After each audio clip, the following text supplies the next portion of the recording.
Imagine this. You get up in the morning, put your feet on the floor, take your first step, and you might feel a slight twinge in your low back. Maybe your neck and down between your shoulder blades are a little tight.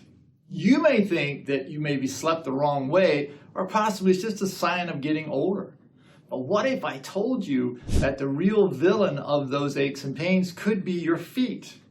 Today in this video, I'm going to talk about how the feet can contribute to those aches and pains, how most of the treatments we have in our shoes to help with sore feet could actually be making these aches and pains worse, and finally, how can you solve these problems at home on your own so that they never have to be a problem again?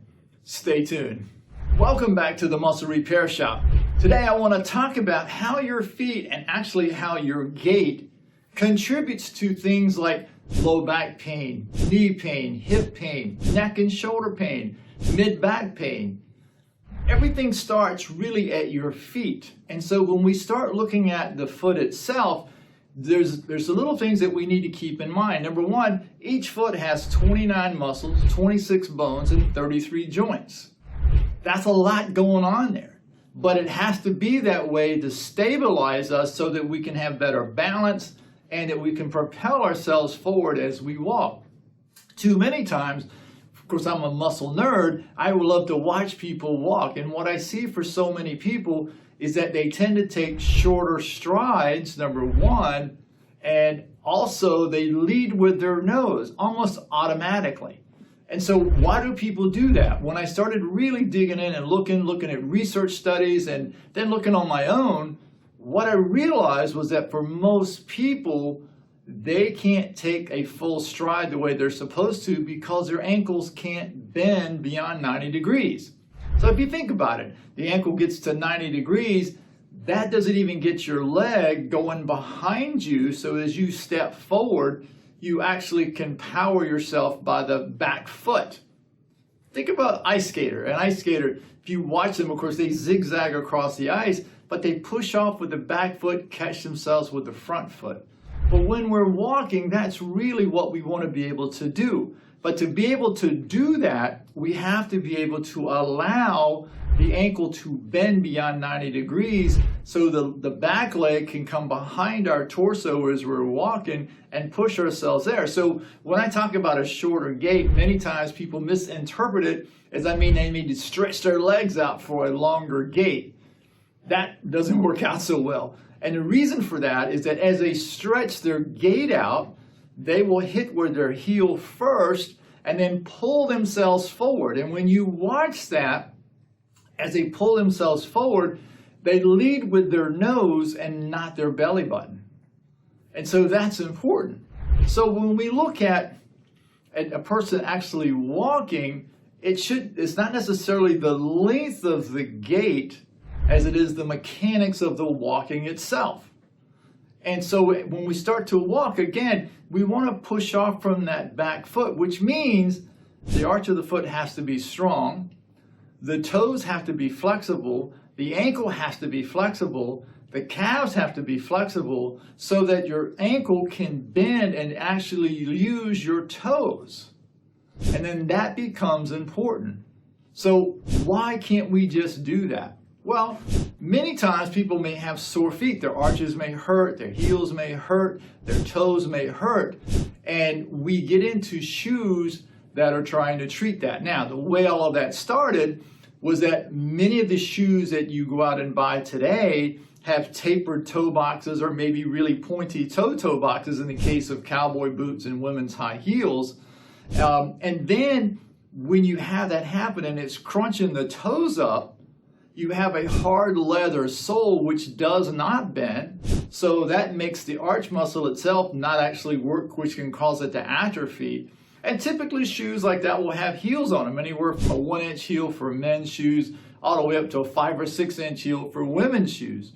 And so when you look at those type of shoes that we start to wear because they're fashionable or they look great on our feet, what we don't understand is we're really damaging our feet right from the beginning.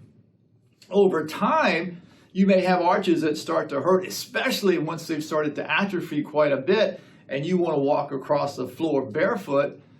Many times that causes a lot of pain in the arch of the foot. And this leads to podiatrists telling you never walk across the hard surface with bare feet, because they understand what's happening is that arch muscle has atrophied, and for you to walk on a hard surface becomes really bad.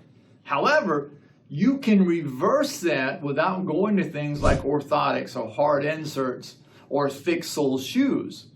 And so when you look at your toes, or the narrow toe box, or the tapered toe box as I like to call it, when you wear a shoe like that, now a lot of times with men you may see with a tapered toe box, or sneakers you'll see with a tapered toe box.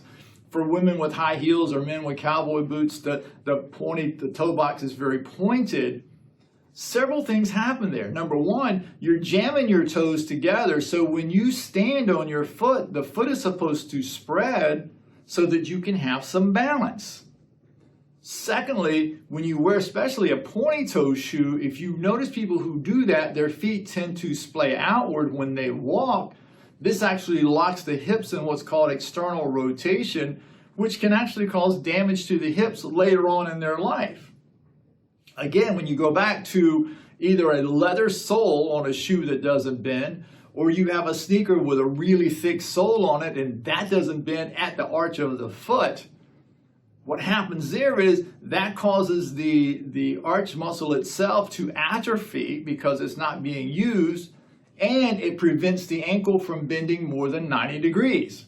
This also causes the calf muscles on the back, and there's 4 of those, to atrophy as well and become hard, which will later on lead into knee pain. So you can see this is a cascading effect here that goes all the way up to your head. So when you wear shoes that are designed like that, thick soles, pointy toe shoes, they don't bend in the middle.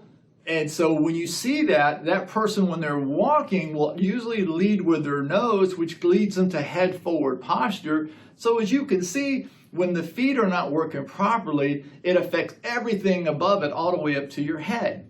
Now, again, we go back to special treatments. So when you get into shoes for special treatments, you get arch supports, or you get hard inserts, or you get orthotics in the shoes. Well, these become like cast on your feet. The shoe's not bending, and these things certainly aren't going to bend. And so now all of a sudden it's putting a cast on your foot, which causes all of the muscles, all 29 in your foot, to atrophy. And as you get older, you're going to have a balance issue with your feet. And so that becomes a huge problem with that. But don't fret, because you can solve that problem. There's a few things that you must do to be able to do that. And one of them is learning how to massage your foot. So number one, we want to massage the muscles in between the toes on the top of the foot. So as you're doing that, you can start working from the toe back to the ankle. Don't dig in deep. I mean, and any of this, when I'm talking to you, don't dig in deep like you're panning for gold or digging for gold kind of thing. It's like you want to breathe out, come across, and literally allow the muscles in the feet to let go. You are not going to take your hand, press hard enough that you're going to force the muscle to let go, because number one, you're not fighting with the muscle, you're fighting with your brain. And when you create so much pain that you can't breathe, the brain then will contract the muscle and stop you from releasing the tension in that muscle. And I would work between those toes 2 or 3 times, okay? Secondly, go to the arch of the foot. Now on this one, don't use a frozen water bottle thinking you can roll and roll and roll. And that does not work, trust me. I've tried it, it doesn't work. I've tried most of the things people have for that. Just use your thumb. And if you can't reach your foot at this point, use a golf ball on the floor, but don't roll on it with your thumb or the golf ball. Take your thumb and you're going to press in spot by spot, looking for sore spots on the bottom of your foot. And as you do that, what happens there is that you'll figure out what part of the arch of your foot is the tightest, because when it's sore, that means it's tight. When you find that, don't press harder, maintain the pressure just so that you know where it is. Breathe out and allow the muscles in the foot to relax. Remember, as I always say, a relaxed mind means a relaxed body, okay? If you're trying to just really force this to happen, you will fail every single time. Using a yoga strap or a rope or something that's not elastic, do the calf stretch. You know, that's the one where you're sitting on the floor, you're sitting in a hard back chair with an ottoman, and you've got one leg extended out in front of you. Put the yoga strap or the rope around the ball of your foot and start pulling the toes back towards you. But don't pull so hard that you're lifting your heel off of the floor or the ottoman. You want your leg to be relaxed. We're not using leg muscles here. We're using just the strap pulling gently back towards us as we breathe out. We're going to do that 10 times, and the reason for the 10 times is that we're teaching the brain that this move is safe. And then you start, after you do your 10, rotate the leg outward so you can get the inside calf muscle as you repeat those same stretches. And then rotate the leg inward so you can get the outside calf muscles as you repeat those stretches. What will happen there is that as you start to practice walking in your house, now the ankle can bend, the arch is soft enough it can start to work. By opening the muscles between the toes on the top of your toes can start to spread a little more, and the walking will become less painful. One thing I've learned at 65 is that when I do that, my house has tile all over it. And I would be a podiatrist's nightmare because they would be screaming, don't walk across that hard floor with bare feet. I do it all the time. I have no foot issues because I've learned to take care of my feet. So you can do the same thing. It takes time. And this is not something that you're going to do a couple of days and you're going to be fine. If that's what you're looking for, that's not going to work. But it's something that if you do that every single day, now I work on mine every night, and I do it for I'll do it for the rest of my life. And as I do that, it allows me to stay mobile. It increases my balance. I mean, I got a balance now to where I can stand on one foot for 30, 40 seconds at a time. And it's like, so as you do that, what happens is you now start to be able to have better mobility, but you stop the low back pain, the knee pain, the mid back pain, the neck and shoulder pain, and your posture will start to look much better. Just from changing your feet more than anything else and changing those shoes. Oh my gosh. I see people wearing shoes and it just blows my mind that they put these things on their feet. But a lot of it has to do with just not understanding how it's affecting their feet and the rest of their body. So please be aware of what's happening with your feet. Work on these things. I'm going to start building some live streams where I can start really showing you more and more about how to do these in more detail. I know that I've got a YouTube is coming out that hasn't already come out, where I want to build a community so I can talk to you guys and start to really get to know what's going on with you and help you solve your issues. So don't forget to subscribe down below. If you haven't subscribed yet, and I know most of you haven't, please do that, because when you do that, that allows me to build out more and more on this channel. And stay tuned, because I will let everybody know when I get this community off the ground, because I want to have some videos put together you can go in and start watching right off the bat. Once we do that, now we can take off and really build a community, and let's help solve your problems and get you back to where you don't have any pain. But for now, see ya. I hope you enjoyed this last video. Be sure to click on the video here to my left and enjoy.